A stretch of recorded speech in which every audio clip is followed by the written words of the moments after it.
Welcome to Global Geopolitics. Please subscribe to the channel for more current news. I don't think people understand just how far the Ming family's power reached, or how shocking their downfall would be. The courtroom was silent, tension thick in the air. Every eye was fixed on the judge's bench, and the only sound was the faint shuffling of papers. The atmosphere was heavy, as if everyone present was holding their breath, waiting for history to unfold. On January 8, 2026, a Chinese court delivered a verdict that would echo across Asia. The world watched as the fate of one of the region's most notorious families was decided. News cameras flashed, and reporters scribbled notes, knowing this moment would be remembered for years to come. The Ming family, once rulers of a sprawling criminal empire, now stood before the judges. Their power, which had seemed unbreakable, was now reduced to a desperate hope for mercy. The courtroom was filled with a sense of finality. Their patriarch, Ming Xuecheng, had already taken his own life to escape justice. His absence was a silent testament to the fear and shame that had finally caught up with him after decades of evading the law. His children faced the judge, pale and defeated. The sentence: death. The words rang out, final and absolute, leaving no room for doubt or appeal. Years of dominance had ended in a single, chilling moment. Years of untouchable power, built on human suffering, ended in a single word. The gavel's echo seemed to mark the end of an era, reverberating through the silent hall. The Ming family had ruled from Laogang, Myanmar, running a vast criminal enterprise with their own laws and militia. Their reach extended across borders, and their influence corrupted officials and terrorized communities. They lured victims with false promises, trapping them in a nightmare. Thousands were deceived, forced into labor or worse, their lives shattered by the Ming family's greed and cruelty. But now, their reign was over.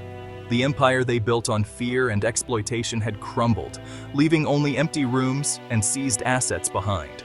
The law had finally reached them, sending a message: no one is above justice. The authorities' determination had prevailed, and the world saw that even the most powerful could be brought down. For thousands of victims, it was long-awaited closure. Tears of relief and joy flowed as families embraced, finally free from the shadow of the Ming family's crimes. The fall of the Ming family was more than a police operation. It was a reckoning. It was a turning point, a sign that the era of impunity was ending, and that justice could prevail even in the darkest corners. But how did this empire rise, and how was it finally destroyed? What forces allowed them to grow so powerful, and what finally brought them down? To understand, we must return to the lawless borderlands where their kingdom began. Only there can we uncover the roots of their power and the seeds of their downfall. Laogang, on Myanmar's northern border, is a city ruled by its own laws. Nestled in the remote mountains, it appears peaceful from above, but beneath the surface, a much darker reality unfolds. Officially part of Myanmar, real power lies with local warlords and families like the Mings, who have shaped the city's fate for decades.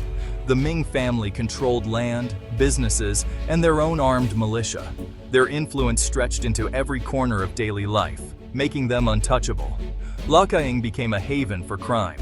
Casinos lined the streets, but the real business was hidden. Gambling was just a front for a much larger operation. Behind the glitz, scam centers operated day and night, guarded by men with guns. These centers were the true engines of the city's underground economy. Thousands were forced to work, cheating victims worldwide. Many were lured with false promises, only to find themselves trapped in a nightmare. Ming Xuecheng, a former parliament member, used his political cover to shield their crimes. His connections in government allowed the family to operate with impunity. The family's wealth came from misery, not entrepreneurship. Every luxury was built on the suffering of others, a stark contrast to the city's glittering facade. Their private army made them untouchable by local law enforcement. No police dared to challenge their authority, and the rule of law was just an illusion. Laokang's border location let them lure victims from China and beyond. The city became a magnet for desperate people seeking work or escape. Once across, victims' passports were seized. They were trapped. Escape was nearly impossible, and hope faded quickly for those caught in the web. Instability in the region meant no one came looking. The outside world turned a blind eye, leaving victims isolated and forgotten. The Ming family exploited this lawless zone, ruling over a kingdom built on fear. Their grip on the city was absolute, and resistance was crushed.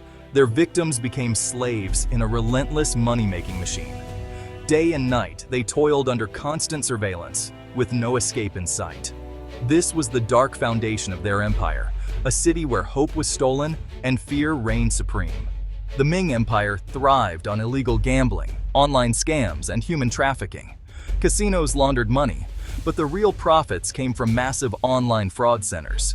The infamous pig butchering scam saw trafficked workers build fake relationships to drain victims' savings. To staff these centers, the Mings trafficked people with fake job ads, trapping them as digital slaves. Phones and passports were confiscated. Escape was impossible. The money from scams fueled expansion, while trafficking supplied endless labor. The cycle was self-sustaining. Fraud funded growth, and more victims meant more profit. The Ming family sat atop this ecosystem, growing rich as their victims lost everything. Their operation was seamless, brutal, and global in reach. It was a criminal machine with no mercy. Crouching Tiger Villa was a fortress of suffering, not a luxury resort. Its walls, thick and unyielding, hid a world of pain and despair from the outside. From the outside, it looked like a modern office complex. Clean lines, glass facades, and a sense of order. But inside, it was a digital slave camp, a place where hope was systematically crushed. Thousands were held captive, forced to scam strangers online for up to 15 hours a day. The air was thick with exhaustion and fear as supervisors watched every move. Failure to meet quotas meant brutal consequences: beatings, starvation, or solitary confinement in the infamous water dungeons, where darkness and dampness broke the spirit. Escape was nearly impossible. Armed guards patrolled every corner, watchful and merciless, ready to punish any sign of rebellion or hope. Prisoners' only hope was to pay a ransom far beyond their means. Families were extorted, forced to choose between poverty and the faint chance of freedom for their loved ones. Cut off from the world, they faced utter hopelessness. Days blurred into nights, and the silence was broken only by cries of despair. Psychological abuse was as severe as physical violence. Victims were forced to betray their morals, manipulated into hurting others just to survive another day. Many felt overwhelming guilt and shame, isolated and broken, haunted by the things they were forced to do. The Ming family's cruelty turned victims into unwilling perpetrators, trapping them in a cycle of abuse and complicity. Crouching Tiger Villa was a prison for both body and soul, a place where freedom and dignity were stripped away. The goal was simple: total control, total profit. Every life was just another number in the Ming family's ledger.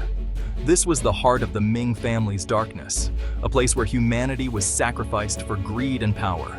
For years, Lau Ka-ying's criminals operated with impunity, targeting Chinese citizens and stealing billions. Public outrage in China grew as stories of trafficking and murder emerged. The breaking point came in October 2023, when a failed escape by captives, including undercover Chinese police, ended in a massacre. The 10/20 incident forced Beijing's hand. China issued arrest warrants for the Ming leaders, publicly naming and shaming them.